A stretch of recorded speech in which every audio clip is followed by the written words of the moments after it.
What is up, guys? Sean here, Adams Acre Hunting and Hounds, and we're going to talk deer hunting for our first podcast on the channel. We're going to jump right into it for you guys.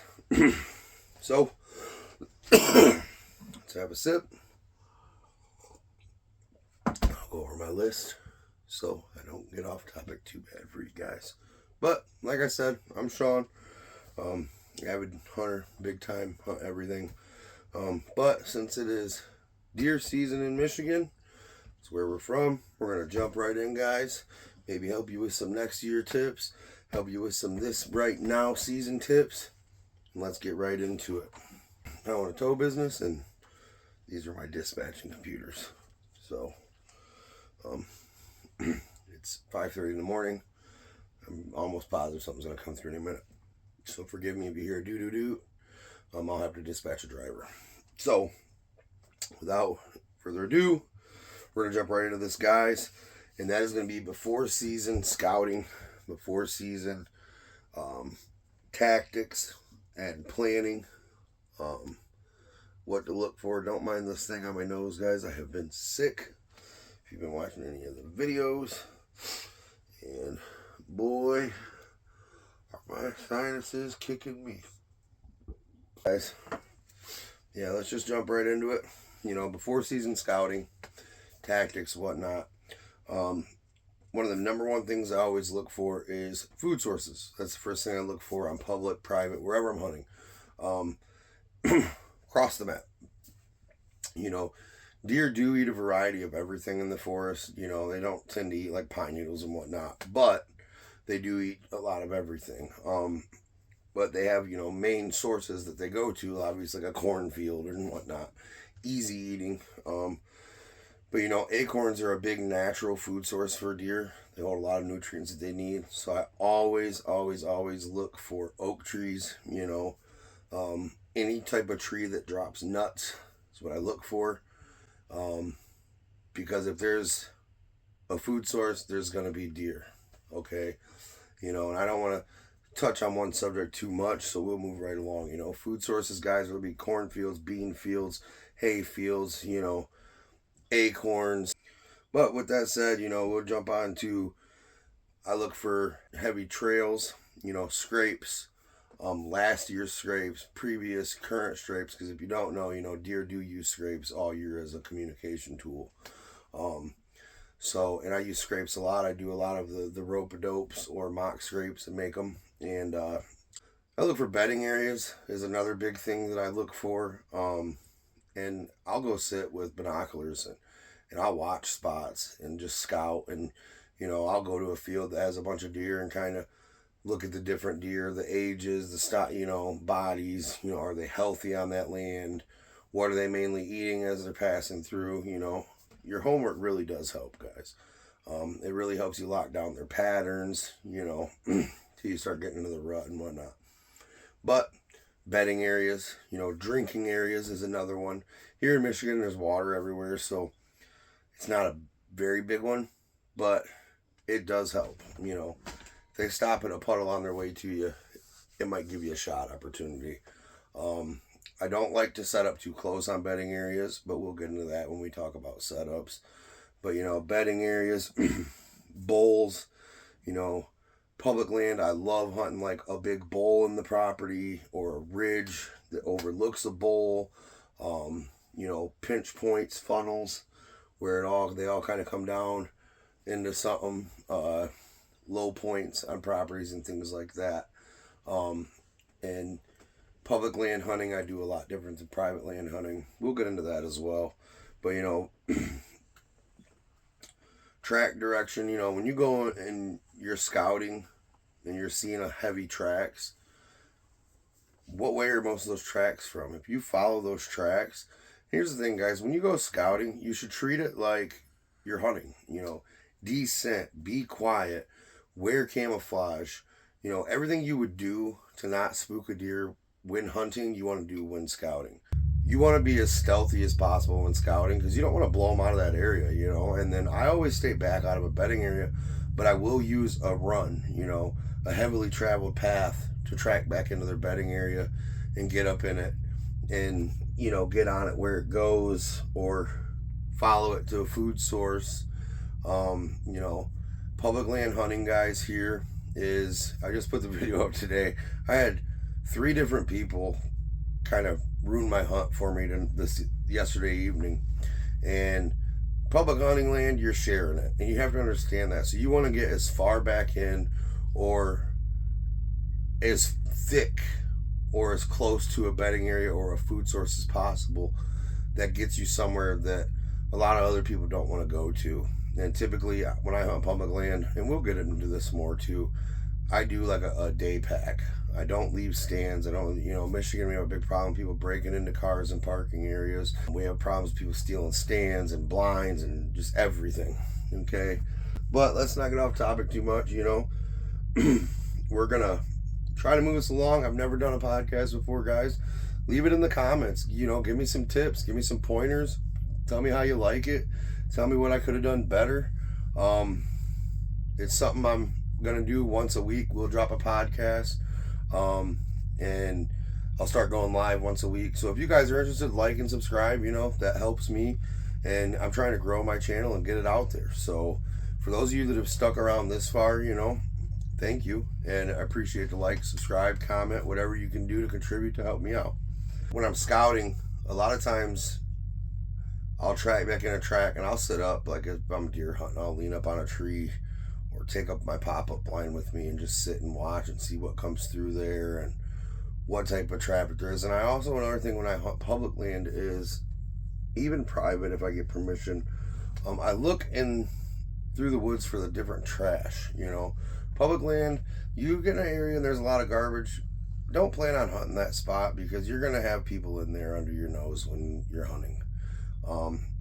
The biggest thing I hate about public land, you know, is you could do everything right for your hunt, and somebody that shows up and didn't could ruin your hunt for you.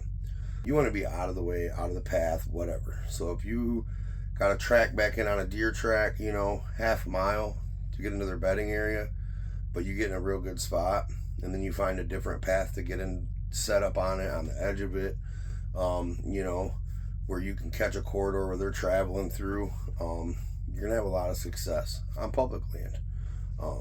There's just, you have to hunt land based on how it's set up. And, you know, public hunting land, you have all the normal deer hunting stuff, but then you also have, well, you know, just competition, I guess, the other hunters. You know, the deer you might let walk, they might take. So you have to really think of things a lot different versus public and private hunting lands. So, but, you know, when you're scouting, take a lunchbox with you guys and just go kind of spend the day, check different spots. A lot of times the public land that has fields that we hunt, you know, we have a lot of bean fields and corn fields that are planted, and hay fields. On our public lands, I'll go and just sit and kind of watch, you know, in a cornfield. I'll park where I can see down the edge by a tree line and just kind of see what's cracking through there, you know, first thing in the morning or in the evening. And it really helps you lock down to get in their range to take them with a bow. I'm mainly a bow hunter. I am a gun hunter, but I prefer bow hunting. And I killed way more deer after I started scouting and doing my homework, guys. It's plain and simple, like anything else. You do your homework, put in the time, the recon, you're gonna end up getting a deer. You might not shoot a trophy deer on public land, but you'll put some meat in the freezer. I'm a meat hunter. I have shot some nice bucks, but I'm a meat hunter at the end of the day. My freezer gets filled before I worry about anything else. So we're gonna jump in, guys, you know, since we went over, you know, bedding, and you know, it's, you know, funnels, scrapes, you know, bowls in the land, rolling hills. You want to be, you know, if you can get in a cornfield on, like, say, public land, and it's real hilly, and majority of it you can see across it, but you can see a corner that's tucked down in. Usually that's where them deer are at, guys, especially if it's in a corner in those woods.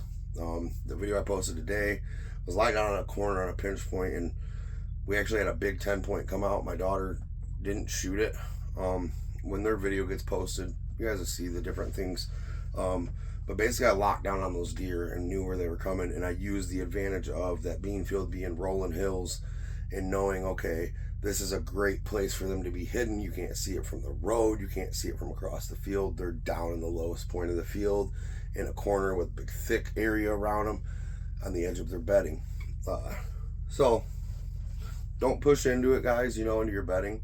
A few things you can do, obviously, public land, kind of be conservative on what you're going to put out, what you're going to spend. You know, maybe buy a cheaper deer camera. If you're going to put a cell camera, that's a lot better because a lot of people steal them nowadays. Maybe you'll get a picture of the person. But honestly, I would take a $23 camera from Walmart and put it on there. They work pretty good. Personal experience, that's what I use. Is just the cheapest thing I can find to maybe get some data on that land. Cameras help tremendously for hunting, but I have learned that staying in the field, scouting and watching, you're going to see way more. You know, cameras set up on one angle, one spot. You could put 20 cameras in a set of woods and not be on the right spot. Or you could actually spook the deer off a trail or a main travel corridor that they use from being camera shy, because that is a thing. I've lost some big bucks doing that due to get one picture of them and never see them again. And usually it ends like the deer in the camera, like, oh no, see you later. But, you know, deer cameras help tremendously. If you can bait where you live, that definitely helps to get pictures, to see what kind of deer are in the area. But regular, just traditional recon helps, you know. And I run cameras, I run cell cameras. Personally, I don't put cell cameras on public land. I just use the cheapest camera possible, like I said, because there's a lot of thievery going on, guys, around us. You know, but I'll set cameras up on like crossways where I see a heavy deer pattern. I put my cameras up high and angle them down. That's for multiple reasons. You know, the deer won't spook as easily. You can get a lot better view of the top of that deer, and if it's a big buck, you'll get a little bit better view of its antlers. Maybe not a direct frontal, but kind of the size reference. You know, and most people are looking at the trees head level for a deer camera, not, you know, a little bit higher. I do mock scrapes, guys. Mock scrapes I absolutely love. I have taken areas that had no scrapes, and I was hunting private or public land that was butted up to land very close, and say they have a food source of apple trees. You know, for example, I have a property up north, 13 acres, and the neighbor, right where all the deer come through, he has a small mini apple orchard. So obviously the deer prefer that. I had no nothing. I killed deer on my property, but I wasn't getting the traffic I wanted. So I did a bunch of, you know, barber chair cuts and made some bedding areas. They take the path of least resistance, cleared a trail on my property that was way clearer, better for them. And then I put 3 different mock scrapes throughout the length of my property, and that in its own way helped my property tremendously with photos on the cameras, the deer movement when I was in my stand. Just use everything to your benefit, you know, and we'll get into that with private land as well, with things you can do to benefit your property. But we're gonna move on, guys, with you know, stand placement. So now you've done your recon, you know where they're going through, you know what wind you have to hunt that spot in. It's public, it's private, whatever you're going to do, you know, whether it be a permanent blind, permanent stand, ladder stand, hang on stand, a saddle. I personally haven't hunted from a saddle, but I got a lot of friends that do. You know, saddle hunting is becoming a big thing. A saddle, a natural blind, whatever you're going to do, your stand placement's going to be a big factor in the way they're traveling, their direction, the time of day that they're traveling. You don't want to go into your stand in the morning if all the deer are right there. You're right there going through your stand first thing, because all you're going to hear is a bunch of does blowing, right? And a bunch of sticks cracking. Plain and simple, you know. If they're coming through, you know, 3, 4 in the morning, you don't want to get in too early. You know, because they'll move around the clock, obviously. We all know that. But you do have kind of dead zone times. And I have stands that I hunt that, you know, for instance, my stand on my property in northern Michigan, I won't get in it until really about half hour before daylight, because the deer are really heavy in there throughout the night, and then right before daylight they seem to disappear until about 9 in the morning, and they start coming back through again. You learn whether they're coming the path you're hunting, if they're coming from food, going to food, you know, daylight, nighttime, whatever, makes a difference there too. And, you know, kind of get their travel patterns. And that definitely helps, guys, on stand placement. If you're gonna hunt a bedding area, don't set right up, don't set a stand in the bedding area. Don't set a stand in a tree that's 50 yards from the bedding area and you think you're gonna get in there and overlook those deer. You know, maybe sit 100 yards back on a heavily used trail and see what that gets you. If you can choke up and get in there a little closer without spooking the deer, try it. But I would never go under like 80 yards into a bedding area unless it was a one-time hunt. You know, it's a new spot. I found the bedding area. When I found it, I'm hunting it right now. Different tactics call for different things, you know, different things that you're doing. And I do that as well. And we'll get into that too with my day hunts that I was talking about, guys. Kill a lot of deer that way. But for a stand that you're going to be regularly hunting, trying to get your hit list buck or whatever you're doing, you don't want to be right on their bedding, or you don't want to be right on top of the deer. You don't want to be right on top of a deer trail. If the trail's here, you know, you don't want to be on the tree they're walking under you, for one. You want to be set back a little ways. That way you have opportunity, time to watch them, set them up, plan a shooting lane. Shooting lanes are a big thing. But stand placement's big key to me. The main thing I factor in is the wind. So, you know, what wind direction do I need for this stand to be perfect? For me to get in here with the least disturbance possible and these deer not smell me, and then walk whatever I'm hunting. What wind do I need for them not to smell me there and me to stay off them? So I stay back away from things. I don't like to bother a deer's habitat whatsoever. If I can go set up on something and I don't have to ever touch it until I harvest a deer, it's so much better that way. You know, if I don't gotta do a mock scrape because I got heavy travel, that's what I do. So your stand placement's a big thing. You know, if you think the deer are coming down a trail right here, think about, you know, the natural broadside. A lot of guys set up because, oh man, it's a great spot, there's a rub right there, but they don't think about, okay, where did that deer walk in from that's going to give me a broadside shot, instead of him coming in, surprising me, and me not getting a shot off because he was looking dead at me and I couldn't get him, or facing dead away from me or something because his angles. And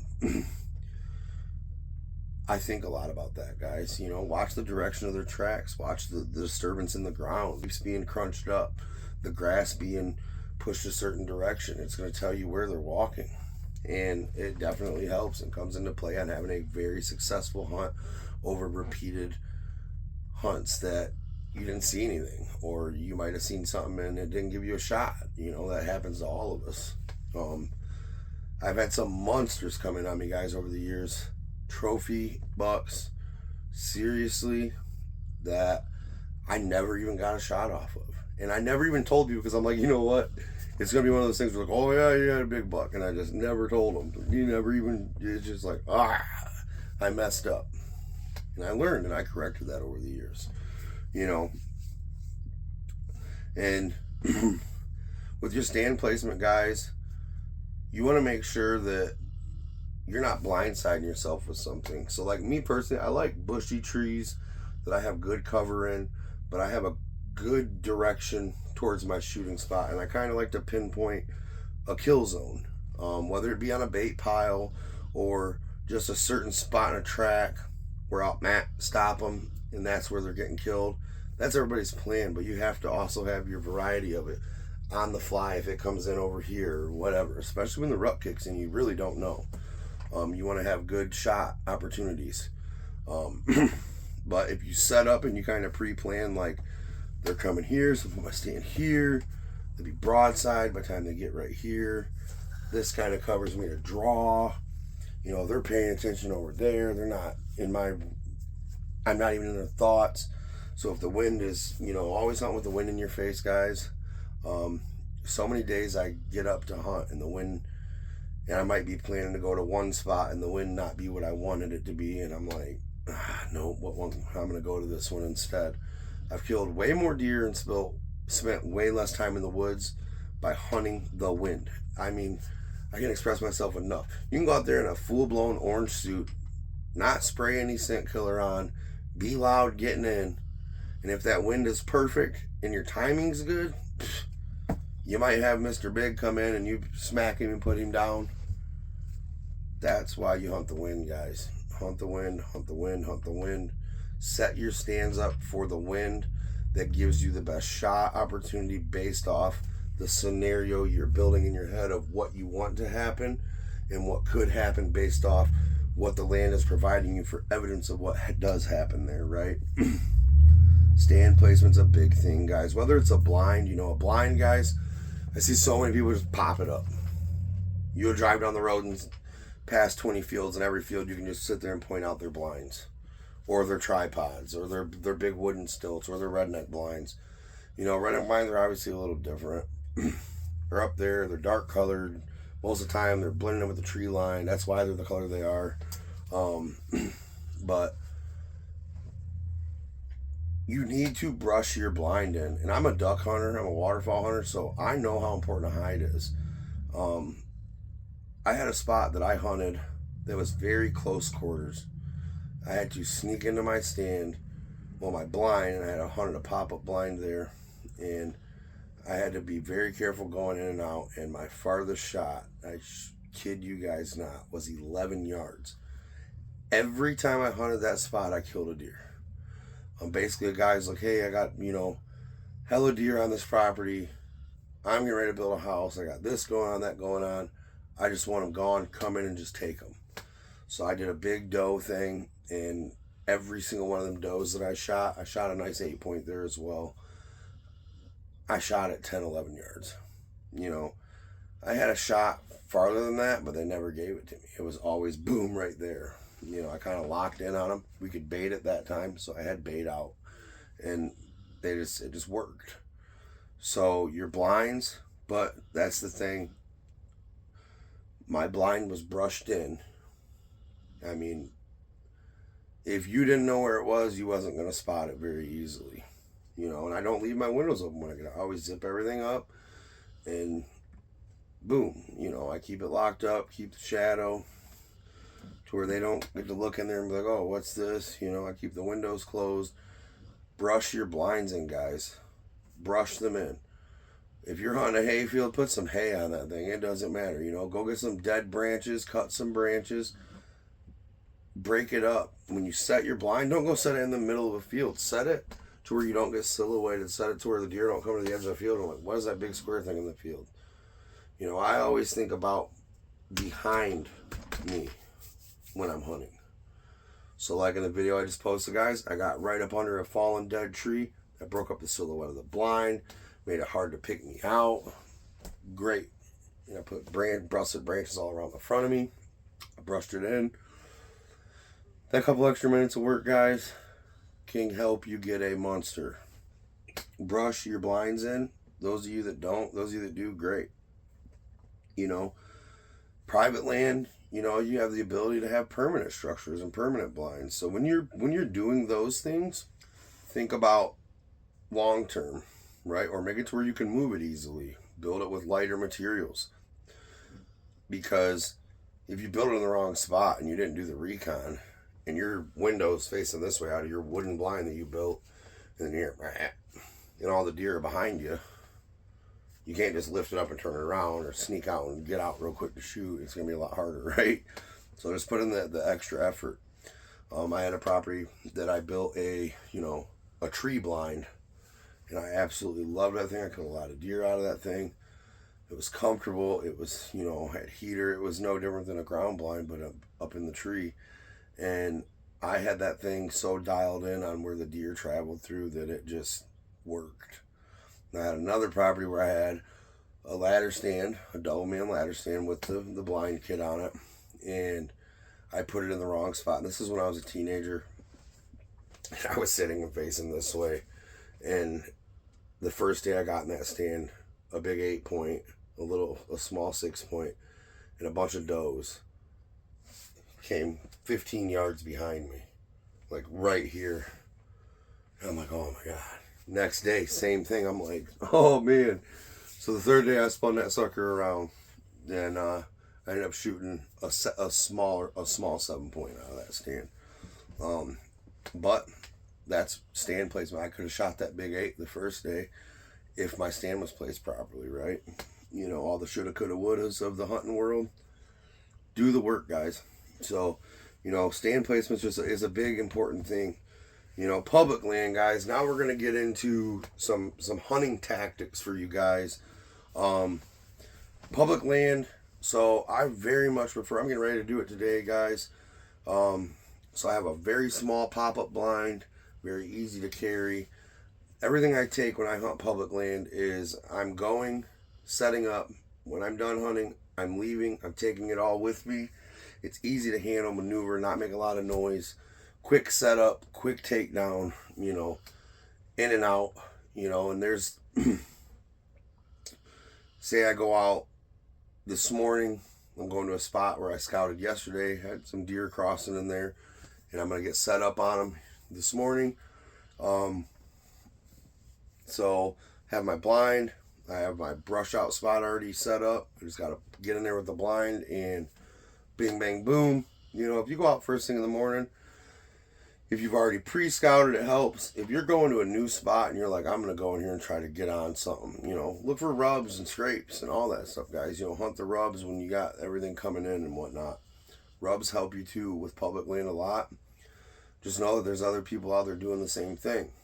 But one of the main things I do on public land is a day hunt. You know, I will go first thing in the morning, set up on a spot where I got good sign, and then if I'm not seeing nothing, you know, 9, 10:30, 11 o'clock, I'll move.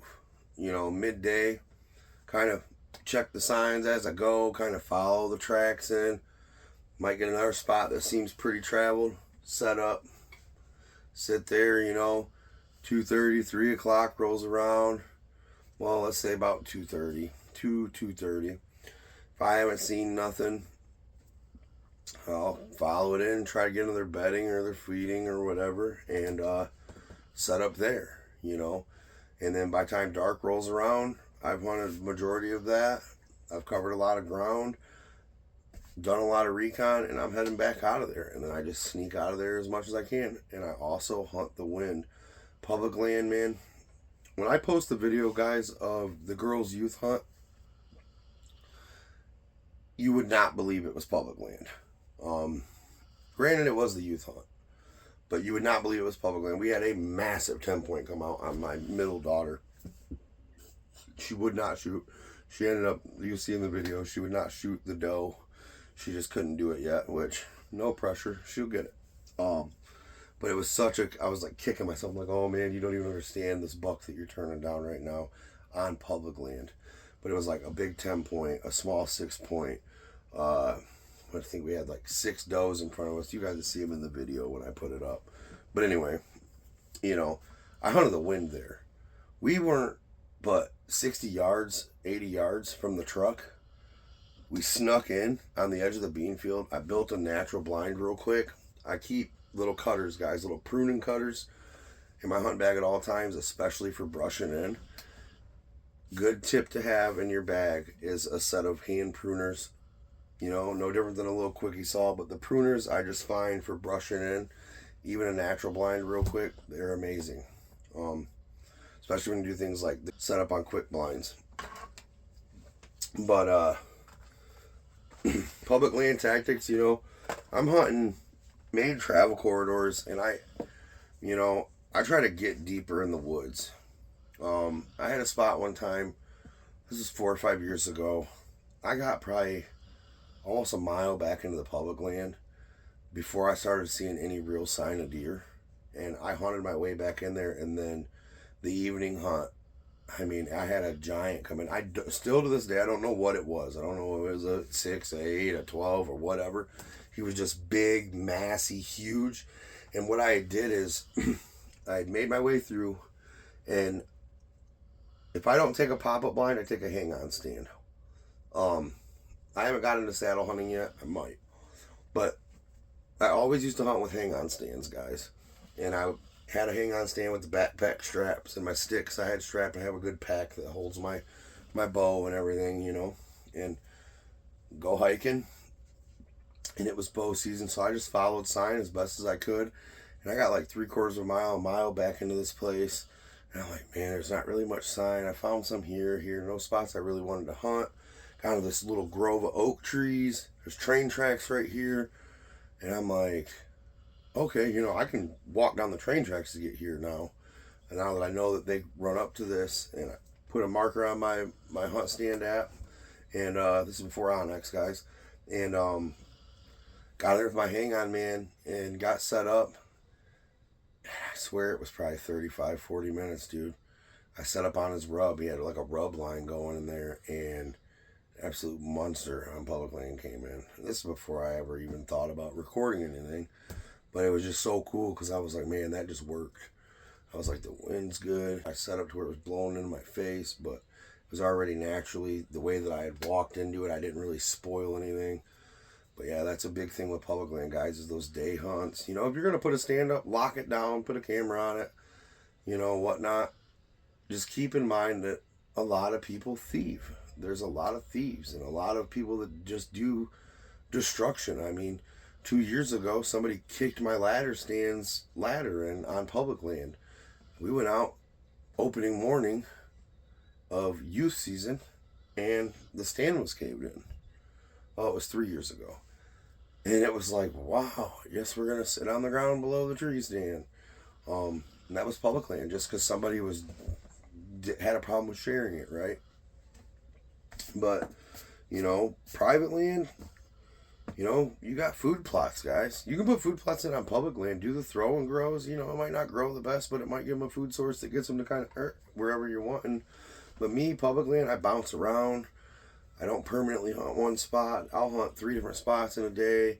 When the rut comes, I'm like almost spot and stalk to a certain point of, you know, certain times of the day. I'm trying to get into certain points of what they're doing that, you know. And that helps you a lot with public land, guys. Private land tactics, guys. Like I said, food plots, bedding areas. And you can assist in these things.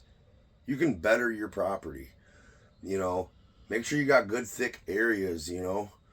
Make sure you got good pathways through that thick for them deer to be least resistance. Plant some apple trees. Plant a food plot.